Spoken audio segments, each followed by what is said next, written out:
If you're looking for more horror outside of the mainstream, look no further than Unsung Horrors, a podcast about underseen horror movies. I'm Lance. And I'm Erica. Every other week, we'll cover a horror movie with fewer than 1,000 views on Letterboxd. We'll even give you double feature recommendations to pair with the movies we discuss. From gothic to shot on video, from slashers to comedies, from giallo to J-horror, we'll cover all the subgenres. So join us as we unearth these hidden gems of horror. Follow us on Instagram, Twitter, and Facebook, all at Unsung Horrors, available wherever you listen to podcasts. And part of the Someone's Favorite Productions podcast network. Do you love movies? So do I. What's up, y'all? It's KB, and I love movies. Inviting you to listen to The Conversation, a film podcast where passion meets perspective and opinion. From the old school to the new, I invite a guest on to discuss the movies that thrill us, challenge us, break our hearts, or even blow our minds. There's always new episodes dropping wherever you get your podcasts. So join the conversation. We don't just watch movies. We love talking about them too. The Conversation with KB Loves Movies, a part of Someone's Favorite Productions podcast network.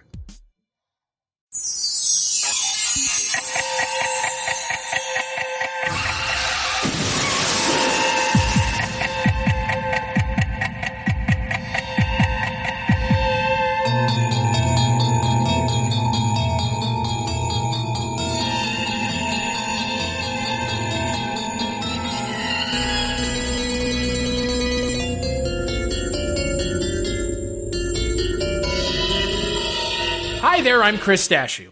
I'm Mike White. And this is Father Malone. These deliveries are off the chain today. We are the hosts of Dreams for Sale, a Twilight Zone 1985 podcast. You know, the only one that exists. On this episode, we're here. We're at the end of season 1. It only took us more than 2 years. It's not really our fault. We only talk about one episode a month, and there's 24 episodes. But we're here now, and we're talking about the final 2 segments, A Day in Beaumont and The Last Defender. So A Day in Beaumont and The Last Defender of Camelot both aired April 11th, 1986. A Day in Beaumont is directed by, once again, Philip Daguerre. It is written by David Gerrold, and it stars Victor Garber and Stacey Nelkin as a couple who sees an alien land. Or do they? Bum, bum, bum! Mike, what did you think of this episode? Oh boy, oh boy, oh boy. I was not a fan of this one. Yeah, I mean, I pretty much saw every twist and turn before it was going to happen. I think it's supposed to be playing, because the special effects are just fucking awful, and I think it's supposed to be like playing on old 50s sci-fi tropes and just trying to throw everything in there. This felt a little Body Snatchers. It felt a little, Them. It was like a whole bunch of stuff all kind of thrown into a blender, and we ended up with this thing. And, we talked last month about Shadow Play, which was written by Charles Beaumont, which was a loop episode. And this is a loop episode, too, for no really good reason. I didn't understand why things were the way they were. I'm hoping you guys can explain them to me. The twists didn't necessarily feel like they were earned. In a few words, I wasn't a fan. You know, for something written by David Gerrold, who, as a massive of the original series of Star Trek, I mean, he wrote The Trouble with Tribbles. I mean, that is considered to be a classic episode of the show. He wrote that episode when he was 22, and look, that's a great episode of the show. You know, I've looked at some of the other stuff he's worked on. He worked on Land of the Lost. He wrote The Martian Child. So he has a pedigree of good science fiction writing. This is not one of those things. Mm-mm. Like you said, this is a ham-fisted 50s throwback attempt that is just a waste of time. But maybe Father Malone absolutely loved it. No, I did not. The thing is, I actually really wanted to like it. I mean, this cast is crazy with Victor Garber and the always adorable Stacey Nelkin.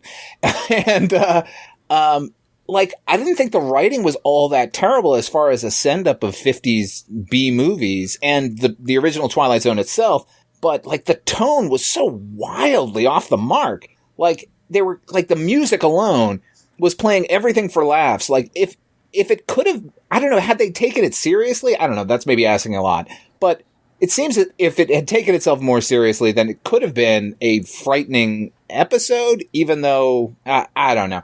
Let me just say I really wanted to like it, and I was massively disappointed, sort of beginning to end. Not just because the effects were so terrible, not just because the twist was seen from a mile off, but it just felt squandered. It really was. And on top of everything else, you kind of mentioned it in the final...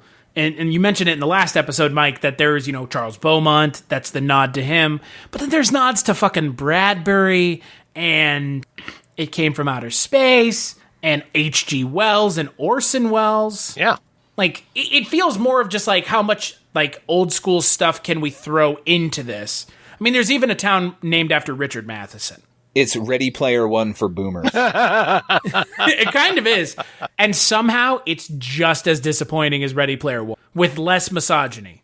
What is... So they're on the run from these aliens. If they something, if they take a photo, they see their shadow. Okay, that's kind of cool, yada yada. The whole town's being taken over by them. They get beamed up in their spaceship.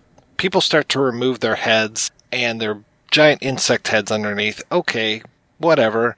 What is this whole thing? He actually... It's like a Philip K. Dick kind of twist, right? He actually is one of the insects, but he doesn't believe that he's one of the insects. Is that what I'm getting from this? It's that he was programmed to not be one. There's supposed to be like a sleeper cell that they're going to start the invasion of Earth with, and they're training them to do it. Oh. But this one has been trained so well that he actually believes he's human. Okay. Cool.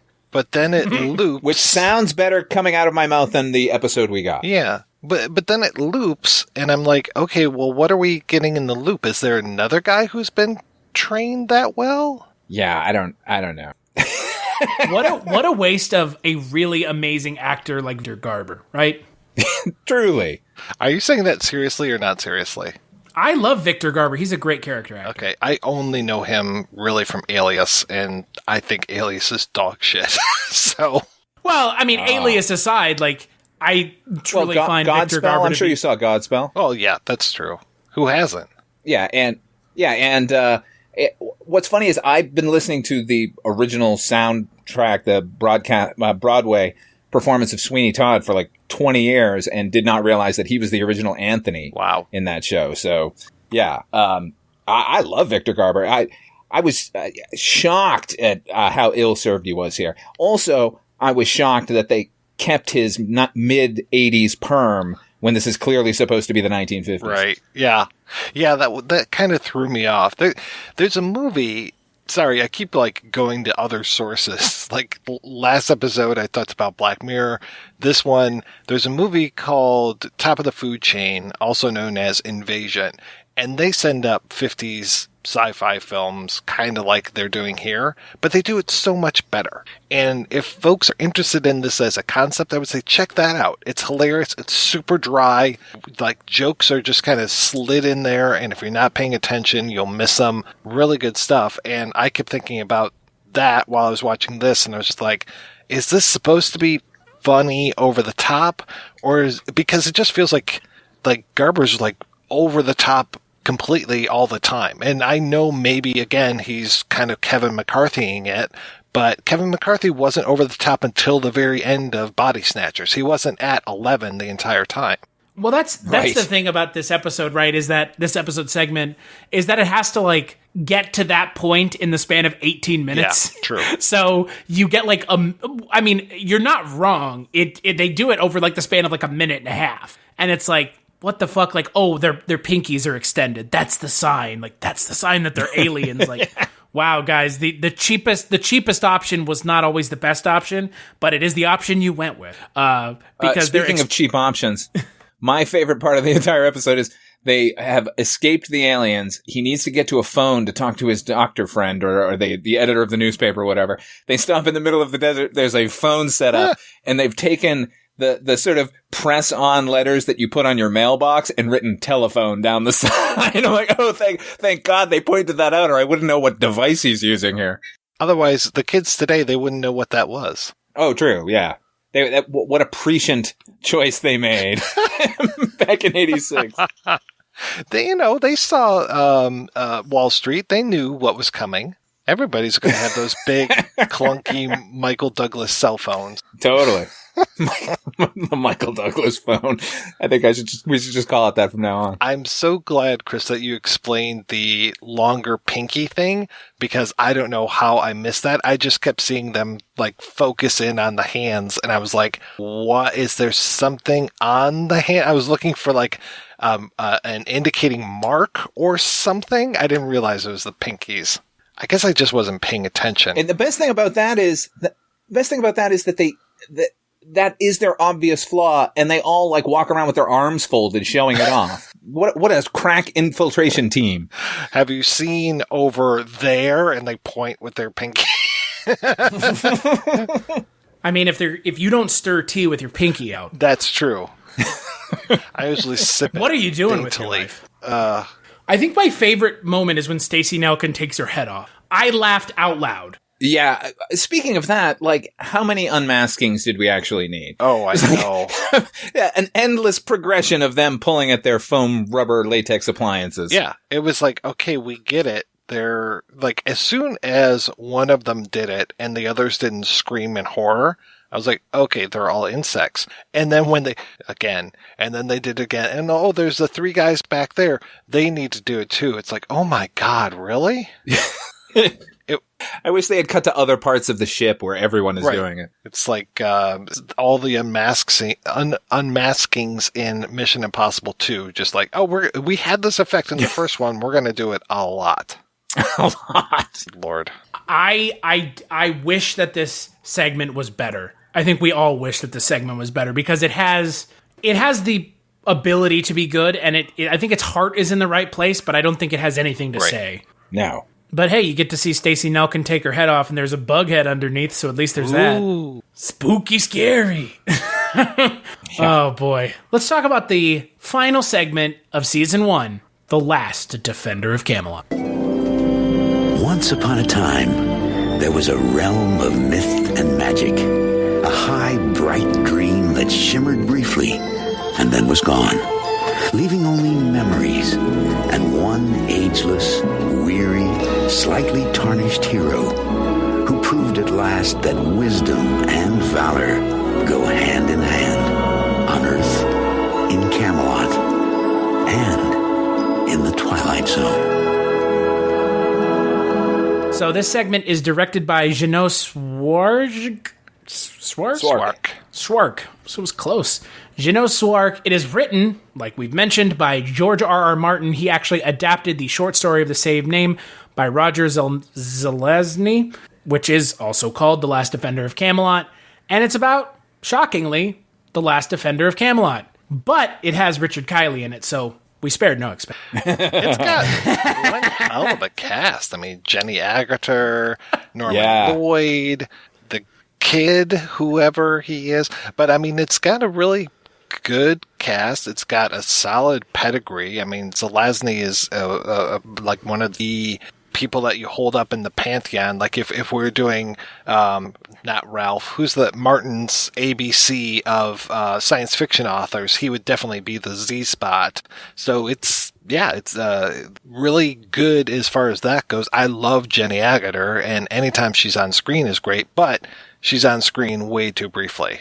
But Richard Kiley's on screen a lot, so there's that. Yeah, I think everything is a little on screen briefly here. It feels like a 2-hour movie they crammed into 22 minutes. And so, like you were saying, Mike, like it does have a good pedigree. I think the writing is good. I think all the performances are good. I think the direction with the the limitations of the visual effects, which are god awful, like weigh it down. And speaking of the cast, like the group of punks that met as Richard Kiley at the beginning, it was Anthony LaPaglia, Don Stark, the fucking Laura Prepon's dad on the 70s show, and John Cameron Mitchell is the kid, the Hedwig and the Angry Inch actor. Thank you. So yeah, like a crazy amount of talent on screen, including Jenny Agutter, who is so fucking fantastic in everything. And it just felt like really rushed, and like the payoffs weren't great at all. I mean, I do want to say about this particular episode, it reminded me of a time, it seemed, before deconstructionism took over everything. Like, this seemed like an interesting sort of take on the Arthurian legend, at a time when people really weren't doing it. I think now everything has been deconstructed into the fucking ground, but, like, that too is another element that I liked about the episode. It's just that it ends up kind of not, all those great things kind of add up to nothing in the end. I can't believe I didn't recognize John Cameron Mitchell. I even saw his name in the credits, and I was like, oh, okay, cool. John Cameron Mitchell's in this. That's nice. And then it just completely went out of my brain. The kid that was, Tom, was it Tom, right? The punk, whoever. I'm Tom, just like, yeah, very punk name. I was like, okay, just did not connect with him that was John Cameron Mitchell. Thank you for bringing that up. Yeah. What'd you think, Chris? You know, I think, like both of y'all have said, and I will pretty much echo it completely, it is an episode segment that, once again, it has a good idea.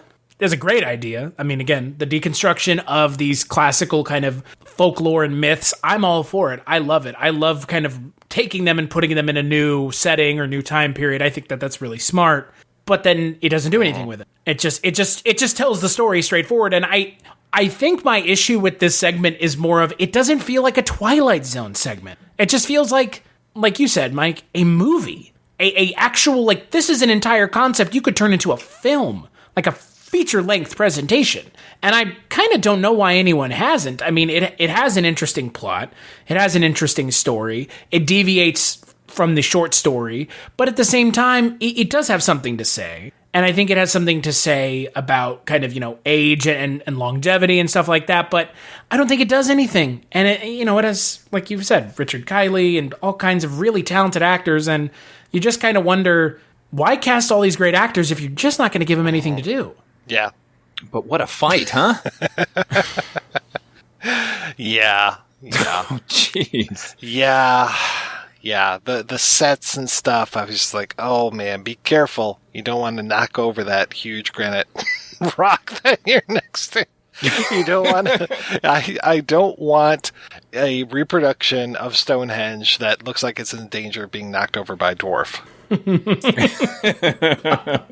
That was meant to be feet, not inches, okay? I was just doing it the way you wrote it on that cocktail napkin.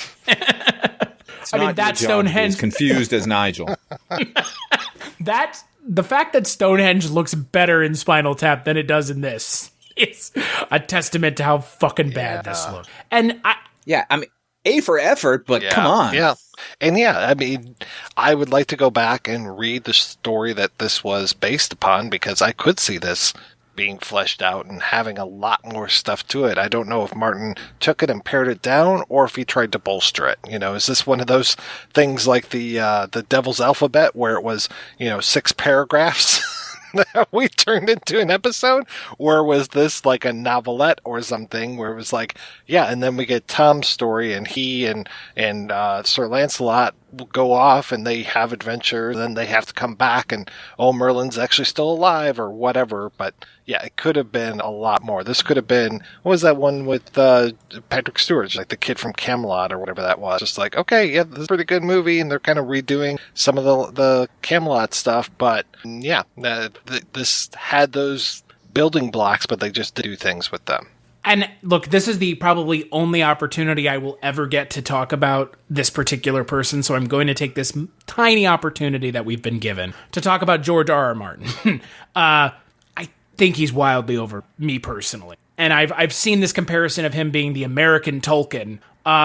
Whoever said that is token the fuck up, because if you think George R.R. Martin can hold a candle to J.R.R. Tolkien, you're smoking some long bottom leaf, my dude, because that is an unfair comparison. He doesn't bring anything to this that the novel didn't already do. The novelette didn't already. So I know that might be an unpopular opinion, and roast me on the internet if you want, but George R.R. Martin, not a huge fan. I don't think there's really anything wrong with the script here other than overreaching. Like, I do feel like if this had just been an episode of Lancelot reuniting with Morgan Le Fay for a conversation for 20 minutes, then it would have been pretty good, and I probably would have enjoyed it a lot more. But instead they decided that they were going to go for the whole grand sweep of what it should have been. And, to connect it to J.R.R. Tolkien for 1 second, clearly Peter Jackson must have seen this when he decided that the idea of wizards shooting lasers at each other is a silly idea and he didn't want to pursue it. I mean, I was disappointed when we recently talked about Lord of the Rings that Saruman and Gandalf didn't shoot lasers at each other. I mean, if that's not what I want from my fictional fantasy stories, I don't know what it is. I mean, it could. Clearly, they could have done it better now, but look what they were doing then. Could have been as good as the Emperor with this Force lightning. Yeah. It's so good, in fact. It was on par. I mean, I don't want to, I don't want to besmirch George R.R. Martin because he has written some very popular books. He's done more popular things than I will ever do in my entire lifetime. But again, you put your work out there, people are going to have a opinion about it. Hey, if you write Night Flyers, you get a free pass from me. Wow. Whatever, bro. If you write Night Flyers, that's what you're going with. Okay. Yes, that's what I'm going with. That's fine. Hey, you know what? I can't tell if you're being serious or if you're joking. I'm completely joking. I would hope so, because Night Flyers is a fucking mess. But hey, you know what? It's made by George R.R. Martin, so we must adapt it because he's hot right now. Nobody cares. Nobody tuned in. Nobody watched. Are we talking about the original movie or the television series? I'm talking about the original movie from, 97? Oh, okay. Was it that late? I don't think so. No, I think you're right. I think it was more... Oh, God. When was that? It was like Michael Praed was in that. 87. Who was Robin of Locksley. Yeah. 87. Yeah, and then they redid the really TV show, like a couple of years ago, and it was not good. Yeah, I got about maybe 4 episodes into that, and I was like, yeah, that's enough. I mean, look, and Game of Thrones and what everyone, what everyone's opinion will vary on that show. No thing. And this is, I mean, again, the short novelette, I'm actually probably going to go and read it because I would like to see how good it is, because undoubtedly the novelette must be pretty good. I would, because again, it's like Mike said at the top. Zelazny's fantastic. You're not going to do yourself a disservice in reading him. Exactly. Little trivia for you. Zelazny wrote Lord of Light, which is they were going to build a theme park of it, and I can't remember if that was actual that they're going to build a theme park of it, or if that's what they were claiming to do. No, I think they were going to build a theme park of it, and I think it was creating a movie of Lord of Light, which was what they actually did in Iran to get the hostages out. That was the fake movie. Was it Argo? Oh, Argo. That's funny. So that was actually, so you can see a little bit of Lord of Light stuff in that. Huh. One of the few things I know about Zelazny. This podcast is both deriding and educational. I didn't come here to learn anything. I only came to listen to these guys' terrible opinions on things that I love so I can get mad at them. Welcome to the Chronicles from the Crypt podcast, y'all. Welcome to the Kolchak podcast, y'all. Oh, fuck. So that's the end of season 1. Holy shit, we're here. Yeah, boy, I still can't kind of believe it. It's, again, it's 24 episodes. We only watch an episode a month, so that's 2 years of episodes. I am curious, starting with you, Father Malone, if you had a takeaway from this season, what has been your favorite segment from this season? Since we should probably do a little bit of a quick little wrap-up to kind of put a little bow on this first season of the show. Yeah, hands down, my favorite episode is Wordplay. I think a smart, thoughtful, prescient Twilight Zone episode that really felt like what a new 1980s version of the Twilight Zone ought to be. It felt an echo of the original series while sort of standing on its own merits, and it scares the shit out of me to this day. So that's my favorite segment. I can't even say the whole episode is good. That segment alone is worth the price of admission for this entire season. Yeah, what about you, Mike? I hate to sound like a copycat, but yeah, I mean, that was the segment that I remembered from the original watch. I think the two that I most remembered were Wordplay and The Shadow Man. And yeah, okay, I take it back. 3, the other one was To See the Invisible Man. I'd say To See the Invisible Man still holds up, but I think Wordplay is still the best segment of this entire first season. Yeah, I'm going to go with Grandma. All right. I just really love that kid and his terrible narration. I thought you might. You might go there. Not me. Not to echo y'all, because you guys have given a very good answer, obviously. For me, I'm going to go with Dealer's Choice. I mean, look, Dan Hedaya as the devil is amazing. You have M. Emmett Walsh, Garrett Morris, Morgan Freeman, of all people. I think it has that like 80s sensibility to it, and it's tongue-in-cheek enough, but there are stakes. It's also directed by Wes Craven, and it's a lot of fun. It is a genuinely fun segment of this, and I love it. But at the same time, I mean, Wordplay is amazing. And so is Shatterday. The opening salvos, as Father Malone likes to say, were so strong, and then it's just a wet fart into the season. Just constant decline in quality. It's really disappointing. They did end on a thud, but at least when you say, what was your favorite segment, I have to think about it, because there are enough that I feel, confident in recommending this entire season. Yeah. We need more Eyes of Newton. We need more... I guess maybe the Uncle Devil Show. Maybe we need more. I mean, it was short. Definitely. It was short enough. Yeah, we need like shorter, punchier stuff that is going to feel like it's Twilight Zone. Because like with this one, A Day in Beaumont. I mean, it could have been it could have paid more homage to the classic stuff where it's like, here's a man trapped alone in a city and we don't know what's going on. In this one, there's no real question of what's going on. Okay, it's an alien invasion. The only real twist is, he's actually part of it, and this happens all the time, or whatever. Last Defender of Camelot, like you said, did not feel like a Twilight Zone segment.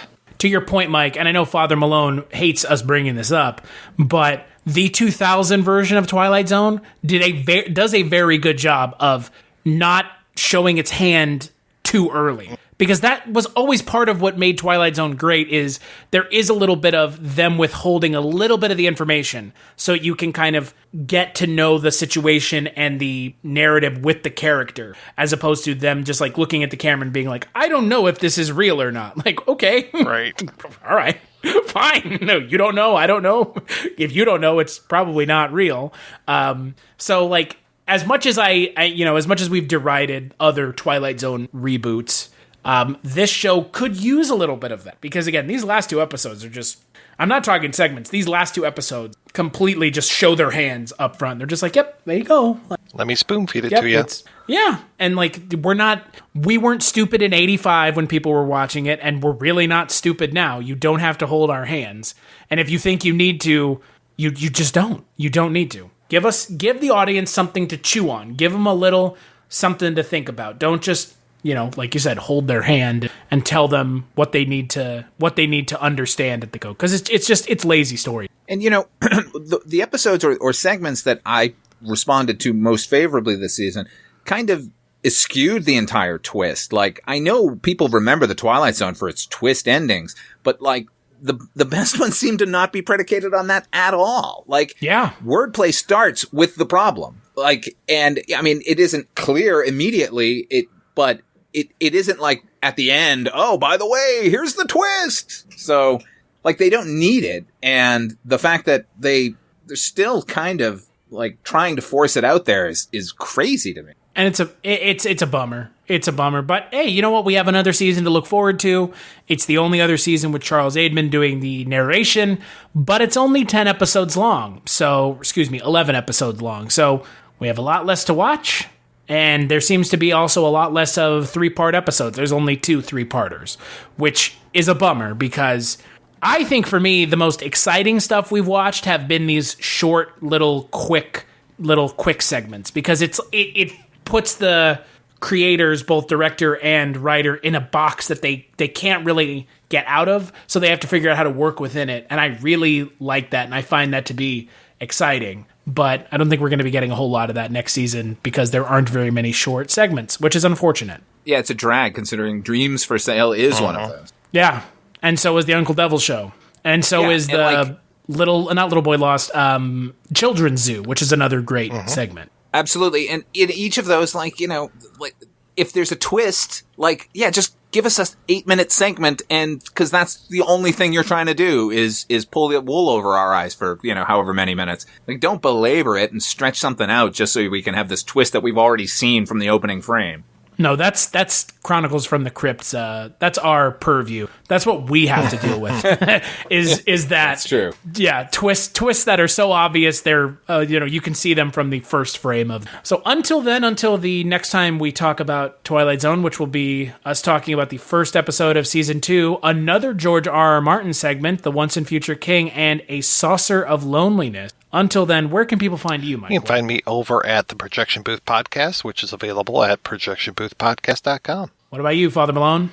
You can hear me over on Dark Destinations, my travelogue to fictional towns. You can hear that if you go to fathermalone.com. And you can also hear me with Chris talking about Tales from the Crypt over on Chronicles. I do want to point out how insane it is to me that fathermalone.com was not taken. I know. Me too. Lucky you. Right? My own name is taken as a URL, but Whoa, Father wow. Malone, a fictional character's name, is not taken. Wait. Please explain that shit to me. You're saying that Father Malone's real name isn't Father Malone? First name Father, No, it last is. last name Malone?